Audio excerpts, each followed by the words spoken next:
You know, the one reason I absolutely love Africa, and it's a big part of my heart. I wasn't born there. I have the accent, but I spent a good 17 years, and it's hardcore.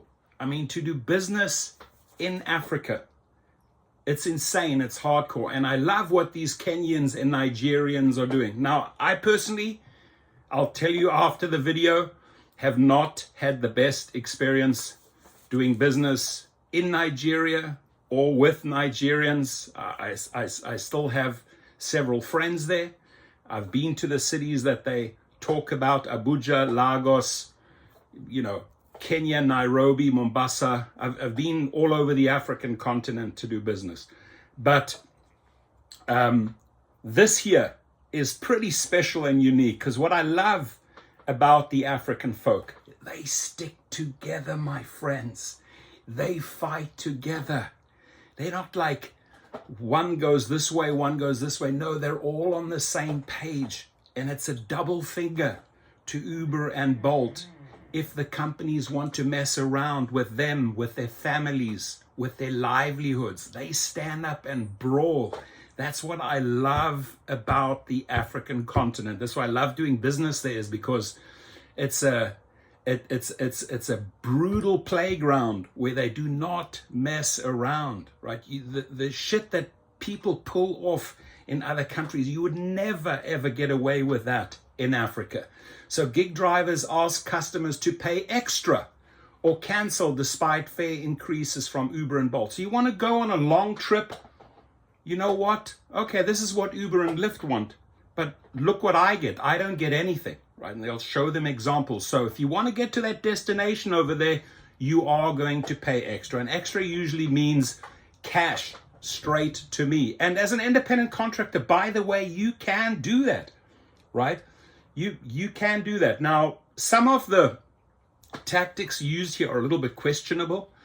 Gig drivers who use Uber and Bolt apps are charging customers higher than the suggested prices on those apps, blaming a recent fuel price hike and tepid reactions from ride-hailing companies. Across 3 separate trips in Abuja, Nigeria, capital cities, drivers added between whatever the currency is, 1,000 to 2,000 extra, claiming that the prices the app suggests didn't work for them, right? And as an independent contractor, paying you cents for a mile doesn't work for me. I'm not going to do it. Me personally, I don't think it's smart and ethical to engage in a contract and then to leave the rider hanging midway saying, you know what, I'm not going to take you to your destination, you got to pay more. That's not cool, right? But telling a person right up front, when you arrive there and before you get into my car, look, this is what they're charging, this is what I'm getting, I can do the trip for you, right? I'm an independent contractor. I can work something out with you, but it's going to be $10-15 more. And, that they handle it very, very differently. If you book a ride that is not up to 3,000 in their currency, drivers will demand 5,000 or else they'll cancel the trip, right? So that does work. You get there, you're an independent contractor. Hey, the trip is 3,000. I'll do it for 5,000 of whatever the currency is. Ride-hailing companies are responding with slight increases in base fares and newer driver incentives. Now, this is specifically on the African continent, definitely not the case here in the United States. We just concluded a weekly campaign where we could win 10,000 fuel bonus each time we concluded a series of 8 rides with little to no cancellations. Ulakunle, a gig driver, said, as their margins come under more pressure, gig drivers are opting for longer trips and telling customers up front that they have to pay more. A second fuel price hike and quickening inflation. By the way, I have tried the screen reverse. FYI, the link to this article is below so you can read it. I'm getting people saying, well, why is your screen in reverse? I have set the settings, but every time I start recording, it sort of defaults back to the on. So apologies for the text being in reverse. Go to the article, the link to the article to Tech Cabal is right below, and you can read it there. So the second fuel price and quickening inflation have put extra strain on the gig driving model, which has struggled to maintain its attractiveness as drivers ask for significant fare increases. We have announced a 15% fare increase on our platform as we recognize the essential role our drivers play in delivering exceptional service to our customers. Bolt told Tech Cabal in an email. Uber also increased base fares by 13% in response to drivers' concerns. So at least Bolt and Uber trying something, but the argument of the drivers is it's just absolutely not enough. We saw that playing out in the pandemic. They sort of like, they almost like insulted us what they were going to pay us extra. Ride hailing, dark horse, in-drive adjusted prices in 6 major cities after feedback from drivers and passengers.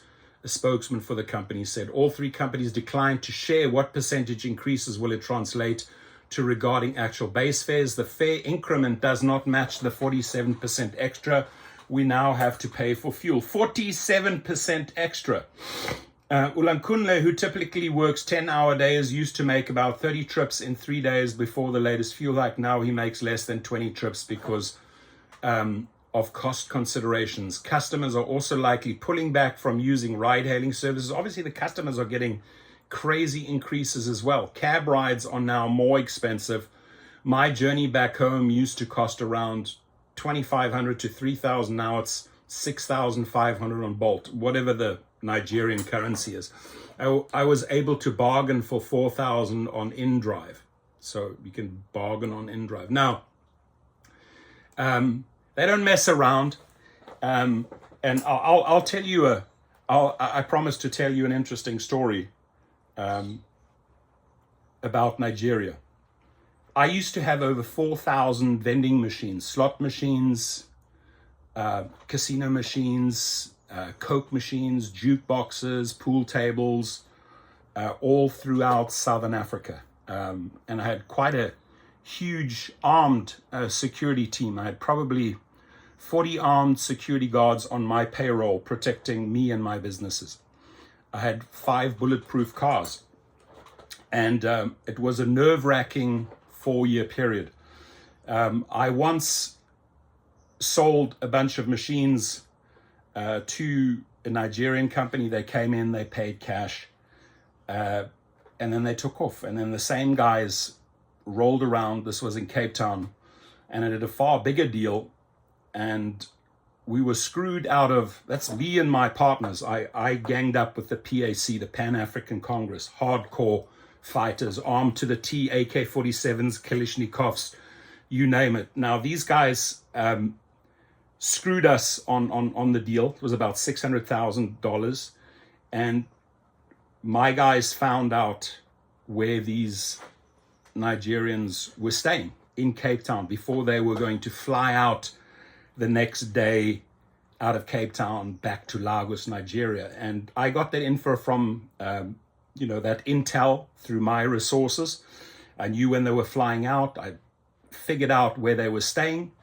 And I basically stayed out of the equation. But at 2 o'clock in the morning in March, my guys, they jump the fence, go around the pool, up 2 stories, and basically machine guns and all, pay up. And you will not believe how quick the money arrived, right? When people fuck around like that, they could pay a big price. Thank God nothing went south, nothing happened, nobody was killed. But the money came very, very quickly. I received a pretty threatening call the next morning from some attorney that somehow found out about this. And I said, no problem. I'll get your license removed because you are representing people that are dealing in illegal trade. Very simple. And he backed off and apologized very, very quickly. So problem solved. You got to know what you are in for, right? And I can tell you, I could write a book of doing business in Southern Africa and throughout some of the other African countries with the exception of maybe 5 African countries, I traveled them all. And many of those countries I had the privilege to visit and travel with the Mandela family, with his grandchildren, with his daughters, Zinzi and Zindiwe Mandela, and his grandchildren, Zedza Dlamini. So I got to see Africa from every angle. I got to see the poverty. I got to see how beautiful the people are, how happy they are with so little. I got to see what was lacking on infrastructure, on water, agriculture.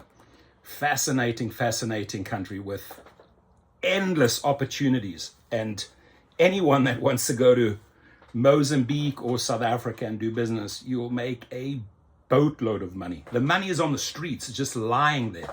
But you got to come very well prepared and have 24/7 radar built in, because it is dangerous. I'm telling you right now, the money is lying on the streets, but you got to know how to operate there. Otherwise, you're 6 foot under. It's a crazy, crazy place, but so cool. Love it, and cherish every year that I spent there. Learned a lot. Have a good one.